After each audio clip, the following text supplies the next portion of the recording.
The wind cuts like knives across a barren white wasteland, a place where silence is broken only by the distant groans of shifting glaciers.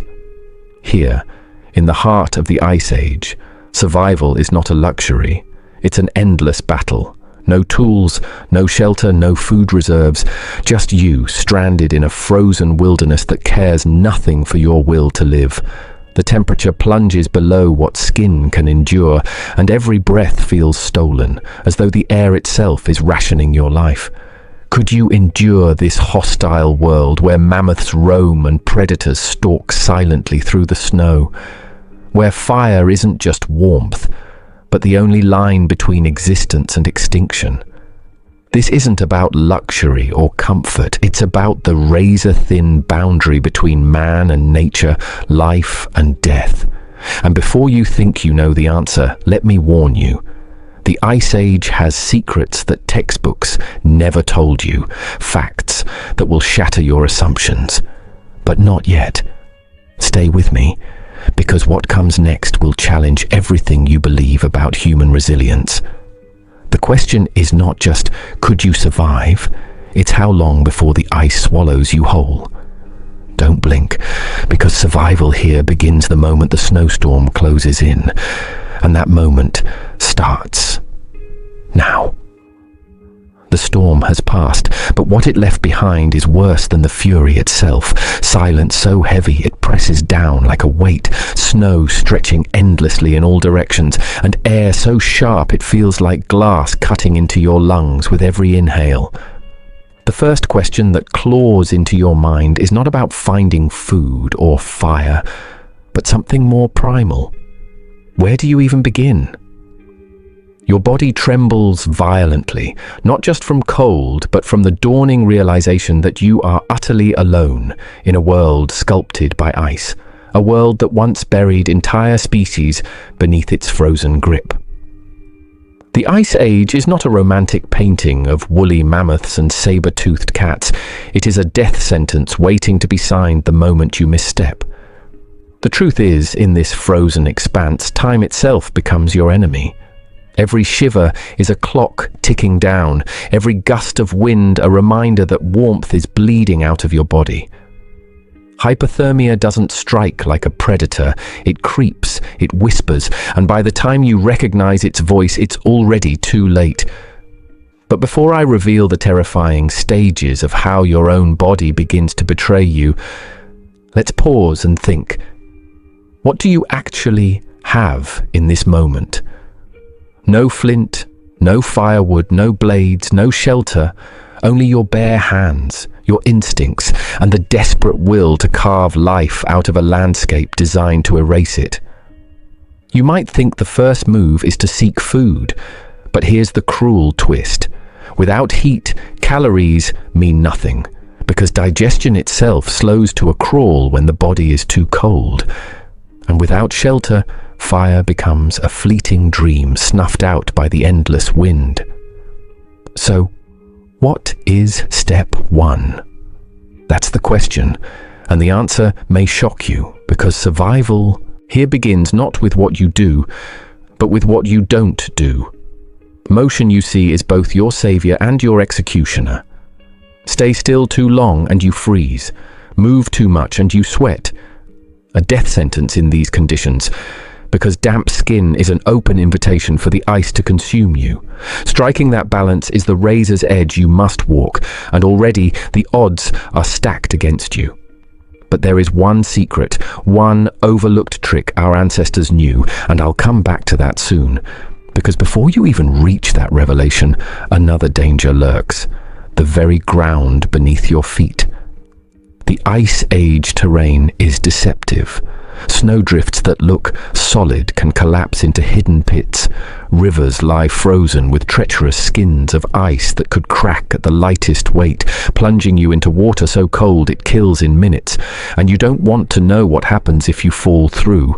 Not yet anyway, because that story deserves its own haunting detail later. For now, you force your feet forward, scanning the horizon for anything, rocks, trees, a slope, any landmark that could shield you from the merciless wind. But the land is stubborn. blank. A canvas painted in monotones of white and grey, and with every passing minute your body spends more energy than it has to give. Already your fingers start to stiffen, the first betrayal of flesh against mind, and still you walk, because the alternative is to stop, and stopping is surrender. Here's the cruel irony. The Ice Age is not devoid of life, but it hides its resources like treasures buried deep.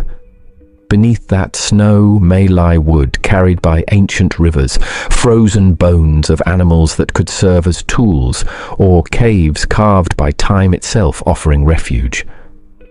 But you won't stumble upon them easily. Every decision is a gamble, and the stakes are nothing less than your survival. And here's something I won't disclose yet. The very predators of this era, the beasts you've heard about in half-forgotten stories, are far closer than you think, and their presence will change the entire equation. But let's not go there yet. First, you need to grasp the brutal truth. In this frozen world, every breath you take is borrowed time. And so, with your body weakening and the storm threatening to rise again, the question looms larger. What's the first real step toward staying alive? The answer lies not in fire, not in food, but in something else, something hidden in the very rhythm of your body. A secret I'll reveal soon. For now, hold that thought, because the snowstorm in the distance is gathering once more, and this story is only just beginning. The pale sun hangs low on the horizon, casting a weak light that feels more like mockery than salvation, and every second it dips closer to the edge, you feel the weight of night pressing in. In the Ice Age, night is not just darkness, it is judgment. When the last glow fades, the predators awaken, the cold doubles its grip, and without fire, you are naked before forces that do not forgive. Fire, the single invention that drew the line between human and animal, warmth and frost, life and silence. But how do you summon it now? With nothing. Striking stones, rubbing sticks. Those are stories we tell comfortably by campfires in the modern age. But here the wood is frozen, the stones brittle, and your hands are trembling claws too numb to obey. Every failed attempt drains strength, and every moment without flame is another invitation to hypothermia. But here's a secret I won't reveal fully yet. The very art of fire-making in this era was so fragile, so uncertain, that many who tried died before ever seeing a single spark. Hold that thought, because fire is not just for heat, it is for water. Snow seems tempting, a quick fix for thirst, but here lies the first cruel deception. Eat it raw, and it steals heat from your body faster than it quenches, lowering your core temperature until even your blood begins to slow. Melt it, warm it, and it becomes life. But melt with what? Burn with what? The trap closes, then comes hunger. Your body whispers its demands, but in this frozen wasteland, food is not something you take.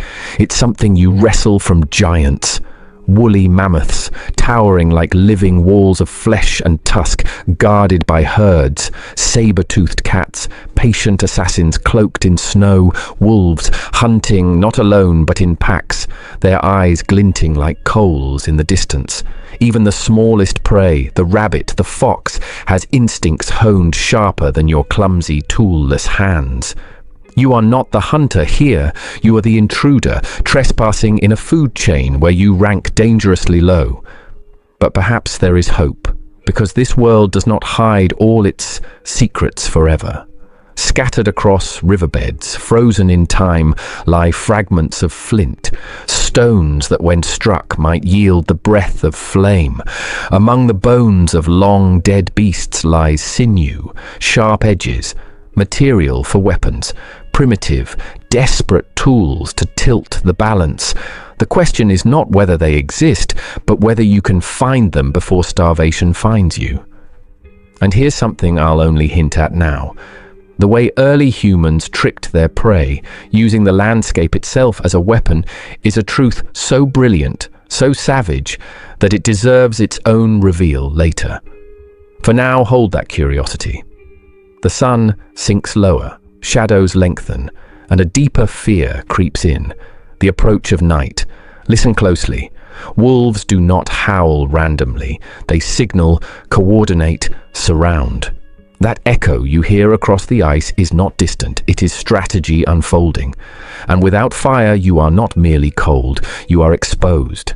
Fire is not optional, it is the thin, flickering boundary between being predator and being prey. And so you claw at the wood, the stones, desperate for a spark, your mind fraying as exhaustion seeps into bone. But here's the brutal irony. You might succeed, only to find the flame smothered by wind or consumed too quickly by the scarce wood you gathered. The question then shifts from how to light fire to how to keep it alive, and the truth of how our ancestors fed that fragile flame, sometimes with things too grim to describe. We'll have to wait, because that detail deserves its own shattering moment. For now, picture this. Your breath curling into the frozen dark, your stomach gnawing itself hollow, your fingers cracked and stiff, and from the tree line a pair of eyes glowing faintly, unblinking, patient.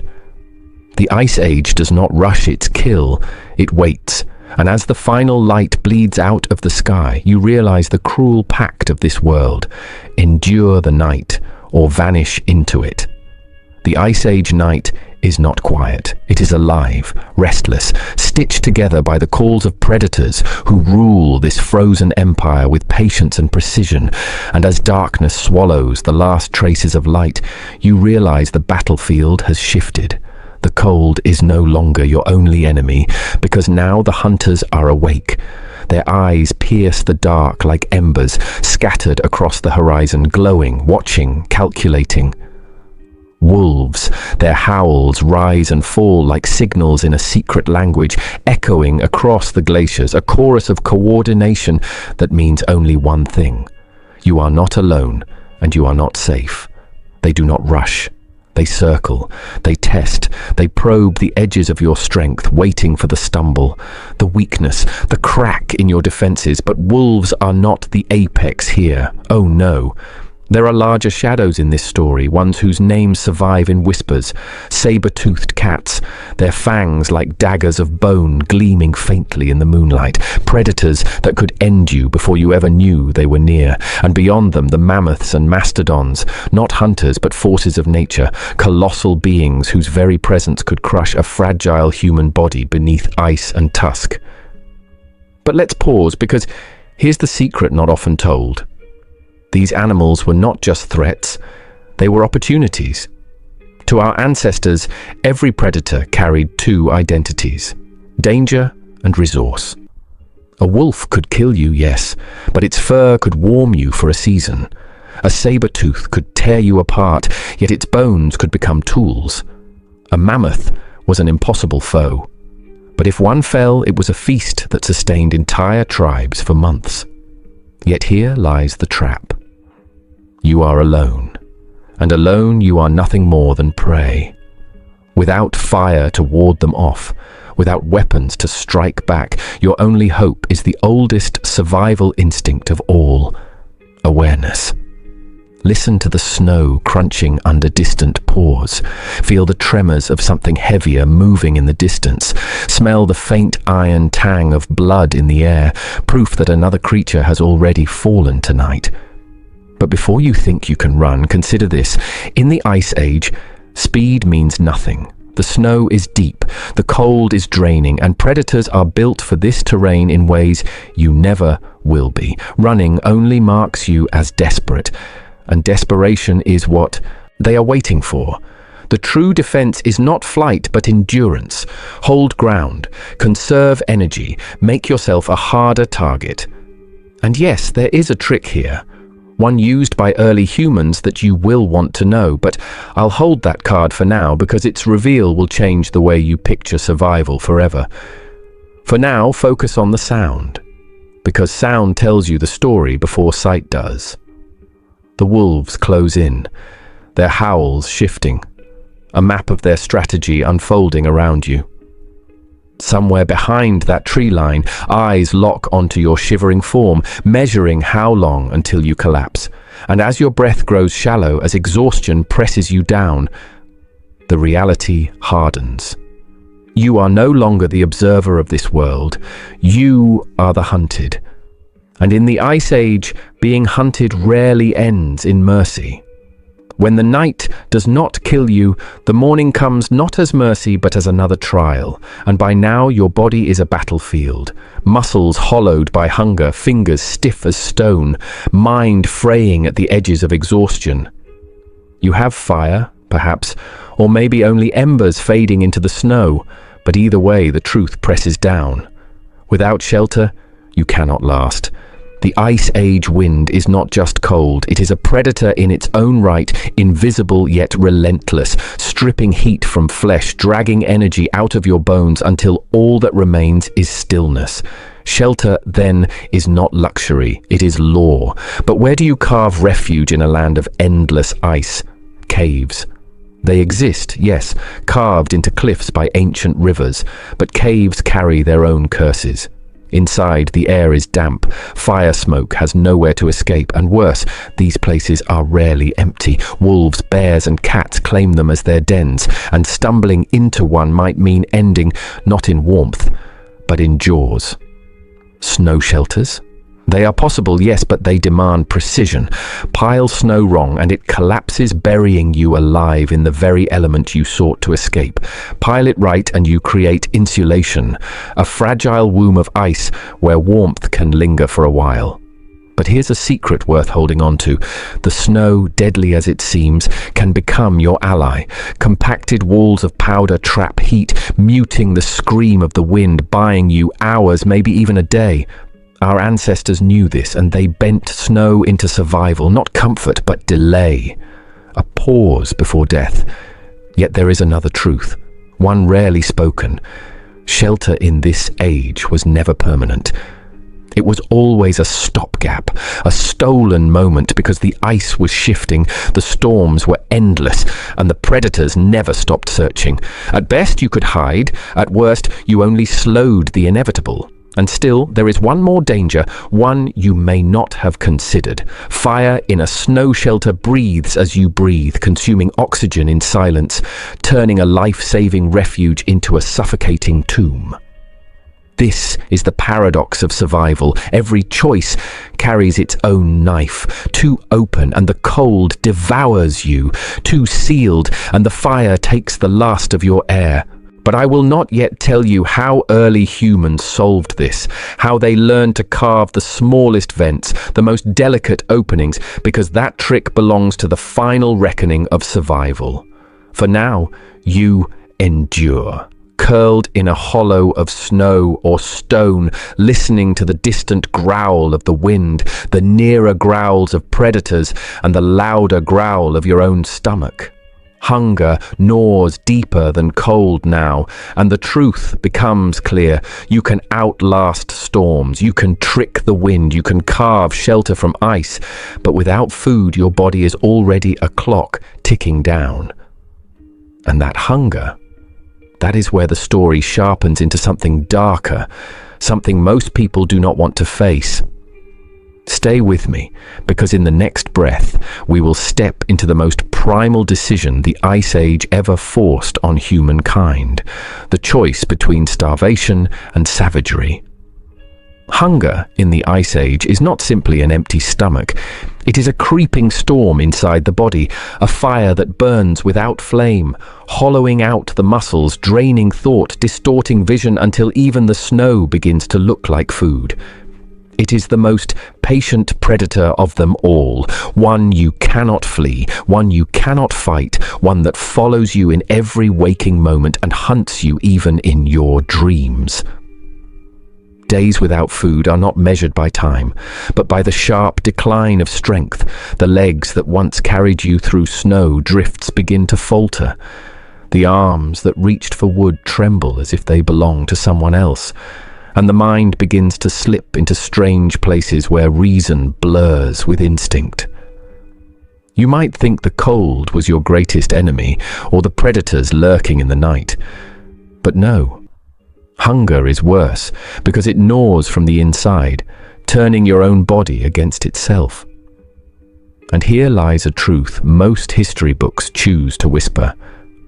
Our ancestors did not always find food in time. There are bones unearthed in caves, split open with stone tools, marrow scraped out, skulls fractured, bearing marks that no animal's claws could make. These are not the scars of predators, but the work of human hands, signs of cannibalism. Yes, the Ice Age pushed men and women to the edge where survival demanded choices darker than death. It was not legend, not myth, it was necessity. But let's not rush into the darkest corners yet. Before we arrive there, understand what led them to such acts. Food in this frozen world was not abundant. It came in waves, herds passing like shadows across the plains, then vanishing for months. If you missed your chance, if the hunt failed, if storms scattered the game, starvation followed swiftly. Small prey, the hare, the fox, the bird, could be caught, but only if traps were laid, and traps demanded time, energy, and cunning. Large prey, the mammoth, the bison, the rhinoceros, offered months of food, but hunting them was closer to suicide than survival. Spears had to be carved from bone and stone. Fire had to be used to drive beasts into marshes or cliffs, and groups of hunters had to risk everything, knowing that one misstep meant being crushed beneath tusks or torn by enraged herds. Alone, you stand no chance against such giants. And so, hunger wins. Slowly, cruelly, it strips away choices until only one remains: take from the living or take from the dead. There are stories buried deep in archaeological silence of tribes who feasted on the flesh of fallen kin, of families who stripped marrow from bones of their own blood, not out of hatred, but because hunger had erased every other line. It is here where the Ice Age becomes not just a struggle for life, but a mirror reflecting the darkest edge of humanity. Would you, standing in the cold, with your belly shrieking in emptiness, your body collapsing under its own weight, would you refuse such meat if it was the only barrier between you and nothingness? That answer lies not in comfort, but in desperation. Yet even then, survival was never guaranteed. Consuming meat raw, without fire, risked sickness.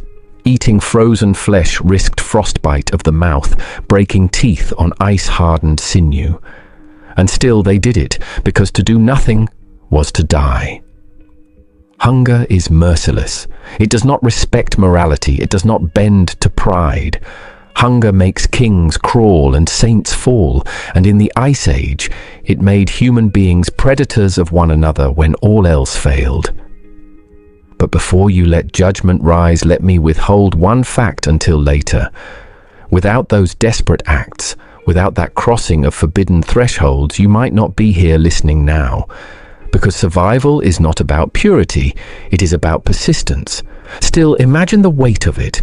Not the taste of flesh, but the silence afterward, the knowledge of what you have done, the memory that burns hotter than any fire, colder than any storm. That silence could break a person faster than the hunger itself. And so hunger was not only physical, it was spiritual, gnawing at the soul, testing not just the strength of the body, but the very definition of what it means to be human. And here, in this frozen crucible, you face the final question. Do you cling to humanity and risk death, or do you surrender a piece of it to live another day? The Ice Age never gave easy answers. It only demanded payment and hunger. Hunger always collected in full. So now we return to the question that has lingered since the first breath in this frozen world. Could you make it? Could you endure when every heartbeat feels stolen from the cold, when every shadow carries the eyes of predators, when every moment of safety is borrowed and every choice threatens to undo you? The Ice Age was not a stage for glory. It was a test of raw endurance, where survival meant sacrifice, and sacrifice meant crossing lines that today we call unthinkable. Yet someone, somehow, did endure. Our ancestors bent snow into shelter, coaxed sparks into flame, carved bone into weapons, hunted giants, fought predators, and when hunger pressed hardest, they chose survival, even in its darkest forms. They endured not because they were stronger than the beasts, not because they were faster or fiercer, but because they refused to surrender. And that refusal is why you stand here today, warm, fed, breathing air that countless others never lived to breathe. The Ice Age reminds us that comfort is an illusion, that survival is never guaranteed, and that humanity's greatest weapon has never been strength, but adaptation. Could you survive in their place?